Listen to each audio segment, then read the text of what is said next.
자, 이재명 대표의 민주당 이야기를 안 할 수가 없습니다. 일단은 이 이야기부터 조금 확인해야 될 것 같습니다. 왜냐하면 민주당 다수의 의원들이 뭐 더 많은 숫자도 예전에 그 방송에 나갔던 것 같은데 김어준 방송에 초선 의원들이 뭐 6명 나가서 거의 뭐 뜻을 같이 하고 거기서 나온 의견이 지금 더 민초가 줄탄핵을 하겠다는 걸로 이어진다고 하는데 우선 교수님께 한번 이 부분을 좀 여쭤보고 싶습니다.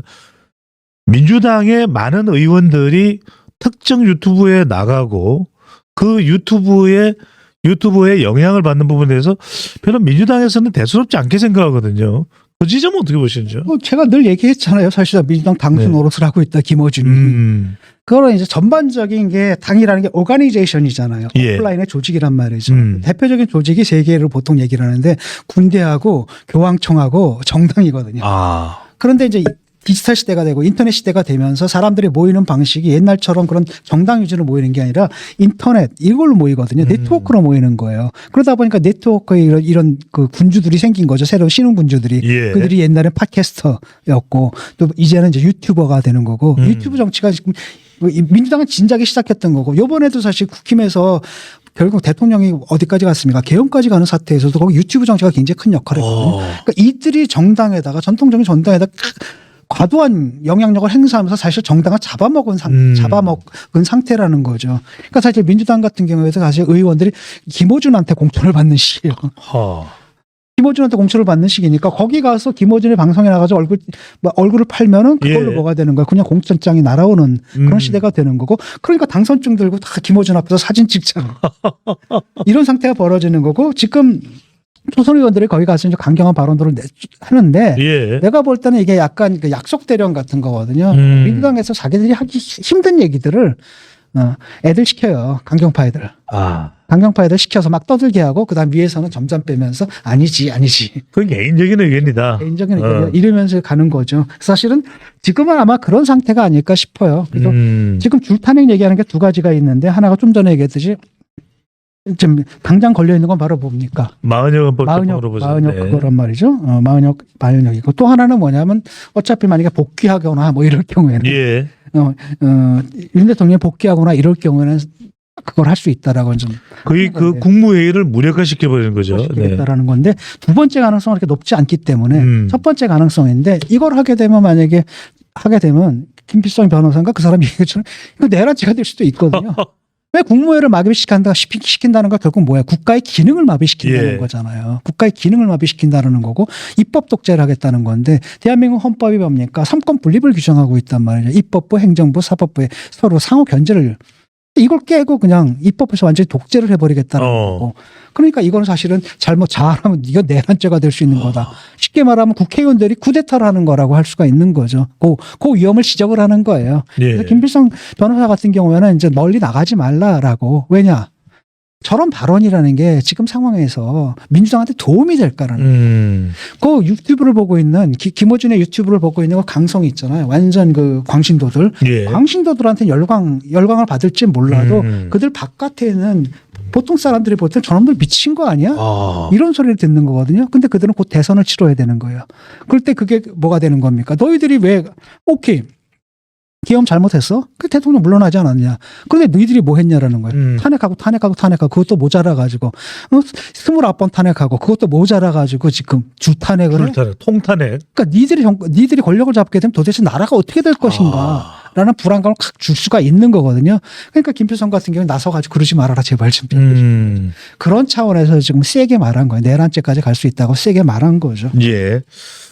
자, 이재명 변호인까지도 그런 얘기를 하고 있는데, 자, 그럼에도 불구하고 교수님께서 방금 전에 말씀하셨던 대로, 일단 이제 선고가 내려지고 난 이후에 어떻게 될지는 모르겠습니다.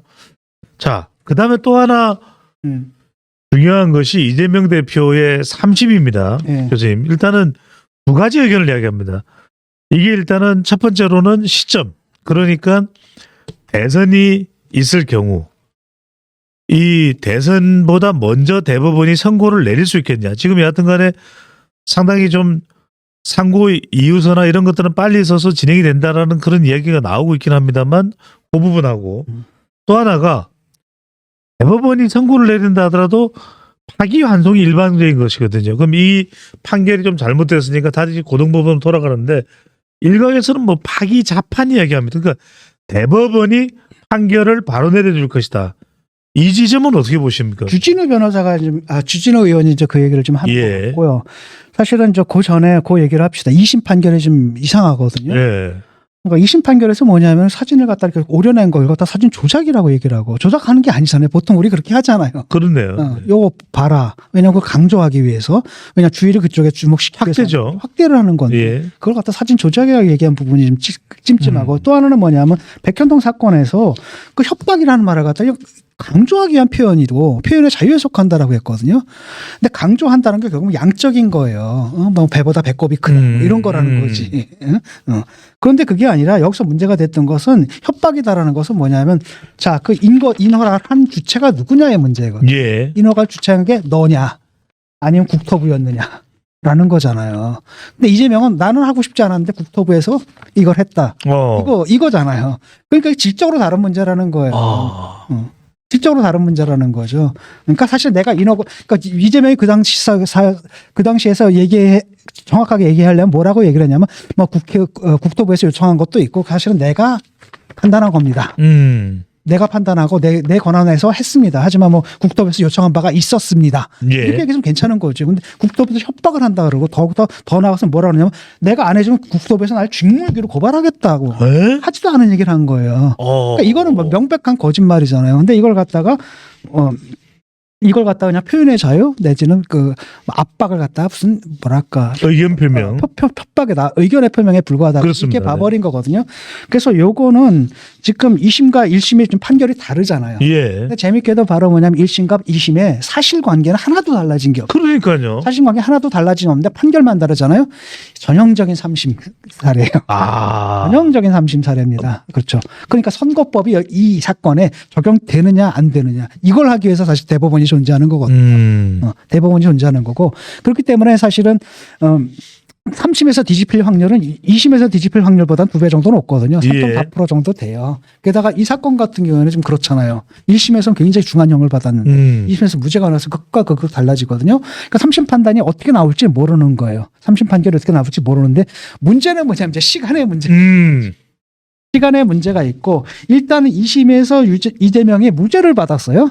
무죄를 받았으면 이제 항고를 못 하는 거잖아요. 그러니까 만약에 항고를 한다라고 하면 그걸로 한 달을 끌 수가 있는데 그걸 못 해요. 그러니까 검찰에서 바로 해버렸거든요. 그러니까 3달 걸린다라고 하면 사실은 2달 안에 나오면 되는 거예요. 그렇죠? 2달 안에 나오면 되는데 한 달이 주네요. 그렇죠. 대선이 있다라는 거죠. 예. 대선이 있는 거니까.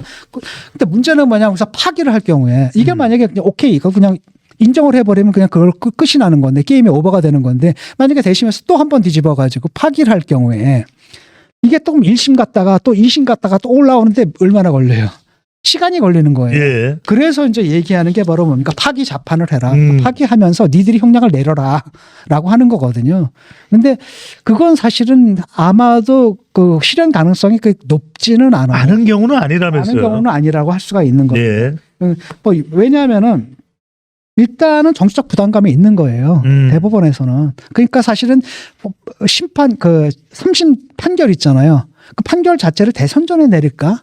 아마도 대선으로 미루지 않을까? 그러다 유야무야 해가지고. 왜냐하면 대선으로만 미루게 되면 당선이 딱 되게 되면은 중단해버리면 되는 거거든.